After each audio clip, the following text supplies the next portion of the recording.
আসসালামু আলাইকুম সুপ্রিয় শিক্ষার্থী বন্ধুগণ, আজকে আমরা আলোচনা করব দোতরফা দাখিলা পদ্ধতির ১ নাম্বার সৃজনশীল নিয়ে।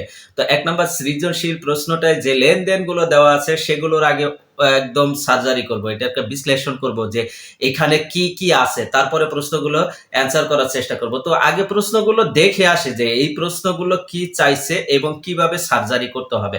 ঠিক আছে, রোগটাকে আগে কিছুটা হলেও আন্দাজ করতে হবে যে এই রোগ হচ্ছে বা এই রোগের জন্য সমাধানটা আমার খুঁজতে হবে। এই জন্য আমরা প্রশ্নগুলো আগে দেখে নেব। হ্যাঁ, তো কি বলা আছে? ক নম্বর প্রশ্নে বলা আছে উক্ত মাসে উপযুক্ত তথ্য হতে ডিসেম্বর মাসে মোট ক্রয়ের পরিমাণ। তাইলে ক্রয় কি এই জিনিসটা আগে বুঝতে হবে। ক্রয় হলো শুধুমাত্র ওই জিনিসটাই যেটার ফলে ব্যয় পরিলক্ষিত হয়, ব্যয় বৃদ্ধি পায়, সেটি হলো ক্রয়। ঠিক আছে, অর্থাৎ কোনো ক্রয়ের ফলে যদি কোনো সম্পদ বৃদ্ধি পায় সেক্ষেত্রে কিন্তু সেটা ক্রয় হবে না। যেমন আসবাবপত্র ক্রয়, যন্ত্রপাতি ক্রয়, কম্পিউটার ক্রয়, এগুলোকে ক্রয় হিসাব বলা যায় না, এগুলোকে সম্পদ হিসাবে বৃদ্ধি হয়। ঠিক আছে, এই জন্য ক্রয় হিসাব বলা যাবে না। তাহলে ক্রয় হিসাব কোনটা বলা যাবে? শুধুমাত্র পণ্য ক্রয় করলে ক্রয় হিসাব বলা যাবে। বুঝতে পারছো?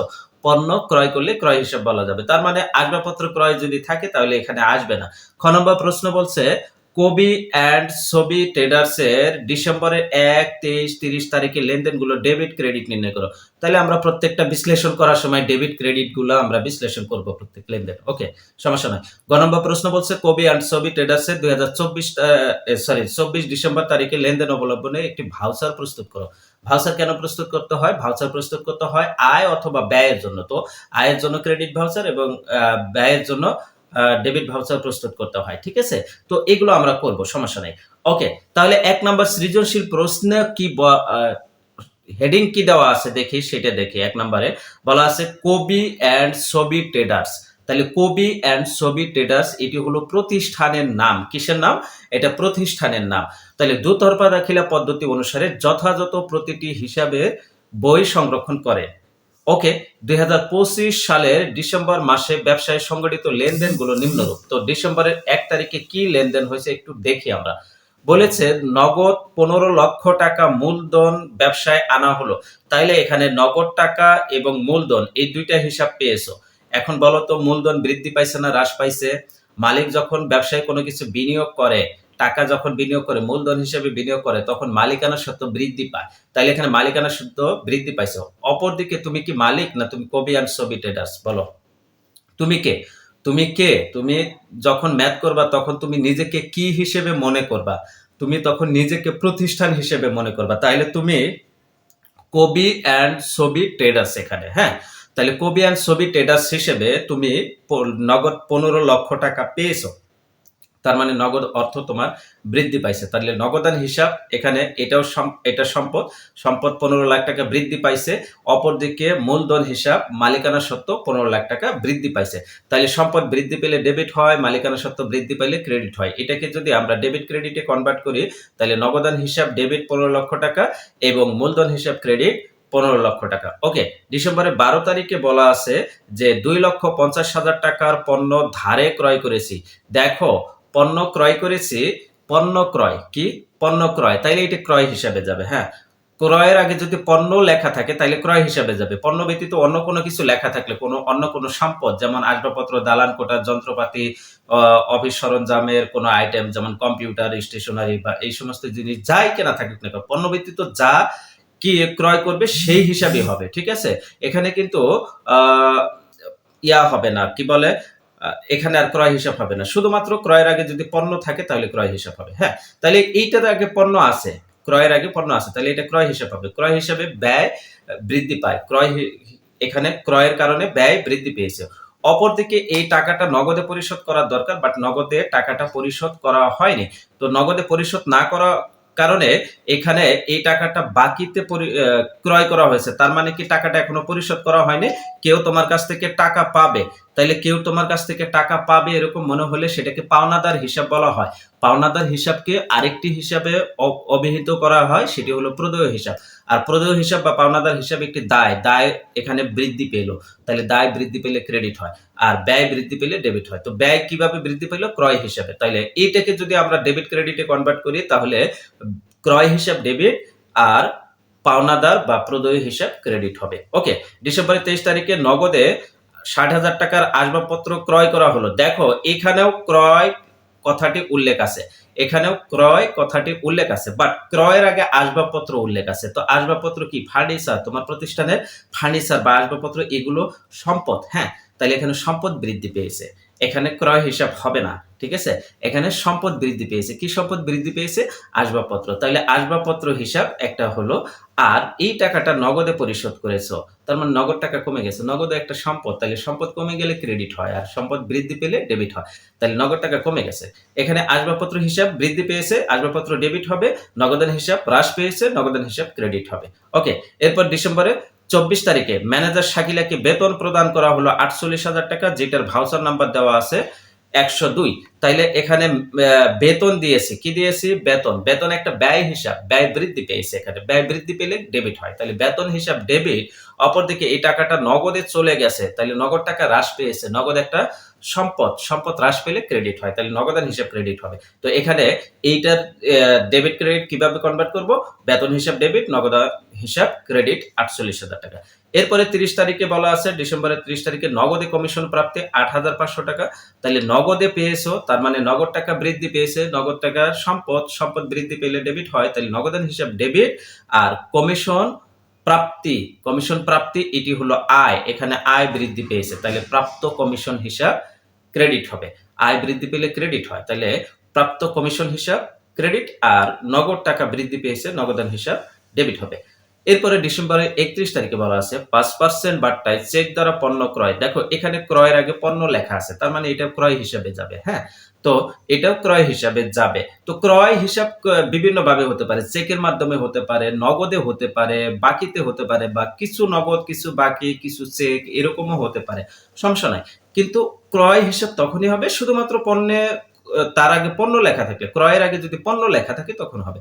তার মানে কি, এখানে এই যে আমরা ক নাম্বার প্রশ্নের সমাধান যখন করতে যাব, তখন এই যে ডিসেম্বরের 12 তারিখ, ডিসেম্বরের 12 তারিখ এবং ডিসেম্বরের 31 তারিখ এই দুটো লেনদেন যাবে, কারণ এই দুটো লেনদেনে ক্রয় হিসাব আছে, কিন্তু ক্রয় পণ্য ক্রয় আছে।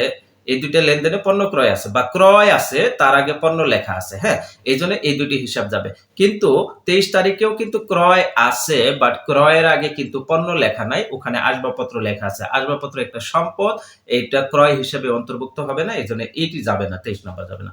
তাহলে এই গেল এখানের অ্যান্সার। এটা ক্রয় হিসাব হবে 1,20,000 টাকা। সরি, এখানে একটা বাট্টা আছে, পণ্য ক্রয় বা বিক্রয়ের সময় যে বাট্টা দেওয়া হয় সেটাকে কারবারি বাট্টা বলা হয়।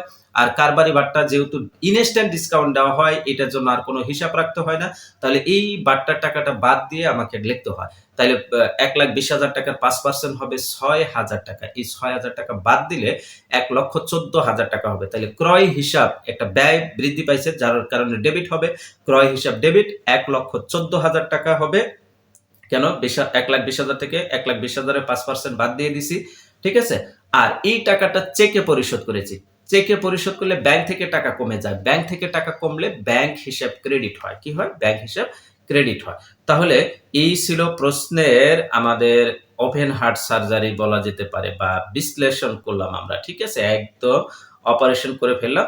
এখন আমরা প্রশ্নগুলো সমাধান করব। ক নম্বর প্রশ্ন বলেছে, উপযুক্ত তথ্য হতে ডিসেম্বর মাসে মোট ক্রয়ের পরিমাণ নির্ণয় করো। মোট ক্রয় এই যে ডিসেম্বরের 12 তারিখ ধারে পণ্য ক্রয়, আর ডিসেম্বরের 31 তারিখ চেকে পণ্য ক্রয়, এই দুইটাই যাবে। ঠিক আছে, তাহলে এটার সমাধান কিভাবে দেব? দেখো, ডিসেম্বর মাসে মোট ক্রয়কৃত পণ্যের পরিমাণ নির্ণয়, তারিখ 2025, ডিসেম্বর 12 তারিখ ধারে পণ্য ক্রয় করা হলো 2,50,000 টাকা। আর ডিসেম্বরের 31 তারিখে 5% বাট্টায় চেকে পণ্য ক্রয় করা হলো 1,20,000 থেকে 1,20,000 এর 5% বাদ দিব, বাদ দিলে টোটাল 1,14,000 টাকা হবে।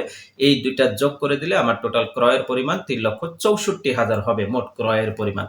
ক নম্বর প্রশ্নের সমাধান শেষ। খ নম্বর প্রশ্ন বলেছে কি? খ নম্বর প্রশ্ন বলেছে 1, 23, 30 এবং 31 তারিখ। তাহলে 1 তারিখ, তারপরে হলো 23 তারিখ, 30 তারিখ এবং 31 তারিখ, এই চারটি লেনদেনগুলো ডেবিট ও ক্রেডিট নির্ণয় করো। তো ডেবিট ক্রেডিট আমরা কিন্তু বিশ্লেষণ করতে করতে বলেই দিছি, তোমরা কিন্তু পারবে। 1 তারিখে কি বলেছিল? নগদ 15 লক্ষ টাকা ব্যবসায় মূলধন হিসেবে আনা হলো, তাহলে নগদ টাকা 15 লক্ষ বৃদ্ধি পাইলো, তাহলে নগদান হিসাব ডেবিট হবে। আর যেহেতু মূলধন 15 লক্ষ টাকা বৃদ্ধি পাইছে, মূলধন হলে মালিকানা সত্ত্ব বৃদ্ধি পেলে ক্রেডিট হয়। তো এখানে ডেবিট ক্রেডিট নির্ণয় করতে বলছে, কারণ উল্লেখ করতে বলে না, তাইলে ডেবিট আর ক্রেডিট লিখে দিবা শুধু। তাইলে এটা কিভাবে করবা, কবি অ্যান্ড ছবি ট্রেডার্স এর লেনদেনগুলো ডেবিট ক্রেডিট নির্ণয়, তারিখ দিবা, বিবরণ দিবা, ডেবিট অথবা ক্রেডিট এটা লিখবা। এখানে বিবরণ না দিয়ে হিসাবের নামও লিখতে পারো, আর এখানে টাকা দিবা। হ্যাঁ, তাইলে ডিসেম্বরের 1 তারিখ 2025 সাল ডিসেম্বরের 1 তারিখ 15 লাখ টাকা কি ছিল, মূলধন হিসেবে নিয়ে আসা হয়েছে। তাইলে নগদান হিসাব ডেবিট, মূলধন হিসাব ক্রেডিট, 15 লাখ টাকা টাকার ঘরে বসাই দেবো। এরপরে কত তারিখ বলেছিল, 23 তারিখ। 23 তারিখে নগদে 60,000 টাকার আসবাবপত্র ক্রয় করেছে, তার মানে 60,000 টাকা আসবাবপত্র বৃদ্ধি পাইছে, এটা একটা সম্পদ, সম্পদ বৃদ্ধি পেলে ডেবিট হয়। অপরদিকে নগদ টাকা 60,000 টাকা কমে গেছে, নগদ একটা সম্পদ, সম্পদ কমে গেলে হ্রাস পায়। তাইলে এটা আসবাবপত্র হিসাব ডেবিট হবে, নগদান হিসাব ক্রেডিট হবে, এটা এখানে বসাই দাও। আসবাবপত্র হিসাব ডেবিট 60,000 টাকা, নগদান হিসাব ক্রেডিট 60,000 টাকা। ওকে, এরপরে 30 তারিখে বলা আছে নগদে কমিশন প্রাপ্তি 8,500 টাকা। তাহলে নগদে কমিশন প্রাপ্তি, নগদ টাকা পেয়েছো, নগদান হিসাব ডেবিট হবে, আর কমিশন প্রাপ্ত একটা আয়, এটা আয় হলে ক্রেডিট হয়। ঠিক আছে, তাহলে নগদান হিসাব ডেবিট, প্রাপ্ত কমিশন হিসাব ক্রেডিট, বা কমিশন আয় হিসাব ক্রেডিট, তুমি যেভাবে লেখো সমস্যা নেই। 8,500 টাকা এটা লিখে দেবা। এরপরে 31 তারিখে বলেছে পণ্য ক্রয় করা হয়েছে চেকের মাধ্যমে। তাহলে পণ্য ক্রয় একটা ব্যয় হিসাব হয়েছে, ব্যয় বৃদ্ধি পেলে ডেবিট হয়, ক্রয় হিসাব ডেবিট হবে। আর চেকের মাধ্যমে যেহেতু পণ্য ক্রয় করেছে, তাহলে ব্যাংক থেকে টাকা কমে গেছে, ব্যাংক হিসাব একটি সম্পদ, সম্পদ কমে গেলে ক্রেডিট হয়, তাহলে ব্যাংক হিসাব ক্রেডিট হবে। ওকে, তাইলে এখানে ক্রয় হিসাব ডেবিট, ব্যাংক হিসাব ক্রেডিট কত টাকা হবে, 1,14,000। কেন 1,14,000? কারণ 5% বাদটাই ক্রয় করেছে, তাহলে 1,20,000 থেকে 5% ডিসকাউন্ট বাদ দিতে হবে, বাদ দিলে 1,14,000 হবে। ওকে, এটা ছিল খ নম্বর প্রশ্নের অ্যান্সার। গ নম্বর প্রশ্ন বলেছে 24 ডিসেম্বর তারিখে লেনদেন অবলম্বনে একটি ভাউচার প্রস্তুত করো। এখানে 24 ডিসেম্বর কোন ভাউচার করবো এটা একটা বিষয় রয়েছে। তো এখানে দেখো বেতন পরিশোধ করেছি, তার মানে ব্যয় হয়ে গেছে, ব্যয় হলে ডেবিট ভাউচার তৈরি করতে হয়। কি করতে হয়, ডেবিট ভাউচার, ব্যয় হলে ডেবিট ভাউচার করতে হয়। তো এখানে ভাউচার নম্বর দেওয়া আছে। ওকে, তাহলে প্রতিষ্ঠানের নাম দিব প্রথমে কবি অ্যান্ড ছবি ট্রেডার্স। এটা দেখো কিভাবে সমাধান করেছি আমরা। এটা দেখো কবি অ্যান্ড ছবি ট্রেডার্স, এরপর ঠিকানা দিতে হবে, ঠিকানা দিয়ে এখানে ডেবিট ভাউচার একটা অংশ লিখতে হবে, যেটা আমার লেখা বাদ পড়ে গেছে, এইটুকু এখানে এইভাবে ঘর করে ডেবিট ভাউচার নম্বর, ঠিক আছে, এখানে লিখে দেবা ডেবিট ভাউচার, ডেবিট ভাউচার, ঠিক আছে, এটা লিখে দেবা। আর এইবার আসো বাম পাশের কাহিনী, ডেবিট ভাউচার নম্বর লিখবা আর হিসাব খাতের নাম লিখবা। ডান পাশে আসবা তারিখ, গ্রহণকারীর নাম এবং ঠিকানা। তারিখ হলো কত, 24 ডিসেম্বর 2025। গ্রহণকারীর নাম শাকিলা, ম্যানেজার শাকিলা ছিল, এবং তার কোনো ঠিকানা নাই, ঠিকানাটা ফাঁকা থাকবে। ক্রমিক নং, বিবরণ, টাকা টাকা, এটা দিয়ে আমরা দিয়ে দেবো। ক্রমিক নং 1, বেতন প্রদান করেছি 48,000 টাকা, টোটাল 48,000 টাকাই হবে। তাহলে এটা কথায় লিখে দেবো 48,000 টাকা মাত্র। আর ভাউচারে আমরা আগেই আলোচনা করেছিলাম টোটাল 4 জনের স্বাক্ষর থাকে। প্রথম হলো ক্যাশিয়ারের স্বাক্ষর থাকবে, দ্বিতীয়ত হলো হিসাব রক্ষকের স্বাক্ষর থাকবে, তৃতীয়ত হলো ব্যবস্থাপকের স্বাক্ষর থাকবে, এবং চতুর্থত হলো গ্রহীতার স্বাক্ষর থাকবে। তার মানে প্রতিষ্ঠানের অভ্যন্তরীণ ব্যক্তিদের 3টি স্বাক্ষর থাকবে, একদম সর্বোচ্চ ব্যবস্থাপক, তার নিচে হলো হিসাব রক্ষক, এবং একদম নিচে হলো ক্যাশিয়ার, যে টাকা পয়সা লেনদেন করে তার স্বাক্ষর। এই 3 জনের স্বাক্ষর থাকবে, এবং সবার ডাইনে থাকবে গ্রহীতার স্বাক্ষর। তাইলে গ্রহীতার স্বাক্ষর কোন পাশে থাকে, ডানে, সবার ডানে। আর সবার বামে থাকে ক্যাশিয়ারের স্বাক্ষর, এবং অভ্যন্তরীণ সর্বোচ্চ স্বাক্ষর কার থাকে, ব্যবস্থাপকের, ঠিক আছে, ডান পাশে থাকে। হ্যাঁ, অভ্যন্তরীণ যে 3 জনের স্বাক্ষর, ক্যাশিয়ার, হিসাব রক্ষক এবং ব্যবস্থাপক, এদের মধ্যে ব্যবস্থাপক ডান পাশে থাকে, আর ক্যাশিয়ার থাকে সবার বাম পাশে। ওকে, হিসাব রক্ষক মাঝখানে থাকে। এই হলো ডেবিট ভাউচারের নমুনা ছক এরকম। এবং সর্বশেষ এটি হলো 1 নম্বর প্রশ্নের সমাধান। আশা রাখি তোমরা 1 নম্বর সৃজনশীল প্রশ্নের সমাধান পেয়ে গেছো। আমরা ধারাবাহিকভাবে প্রত্যেকটি সৃজনশীল প্রশ্নের সমাধান দিব। তোমরা আমাদের সাথেই থাকবে, এবং কোথাও বুঝতে অসুবিধা হলে অবশ্যই অবশ্যই কমেন্ট করে জানাবে, এবং আমি তোমাদেরকে সমাধান দেওয়ার চেষ্টা করব। আর পাশাপাশি এই ক্লাসগুলো তোমাদের বন্ধুদের সাথে শেয়ার করে দিবে, এবং তোমাদের বন্ধুদেরকে শেখার সুযোগ করে দেবে। সবাই ভালো থাকো, সুস্থ থাকো, এই প্রত্যাশায় আজকে বিদায় নিচ্ছি। আল্লাহ হাফেজ।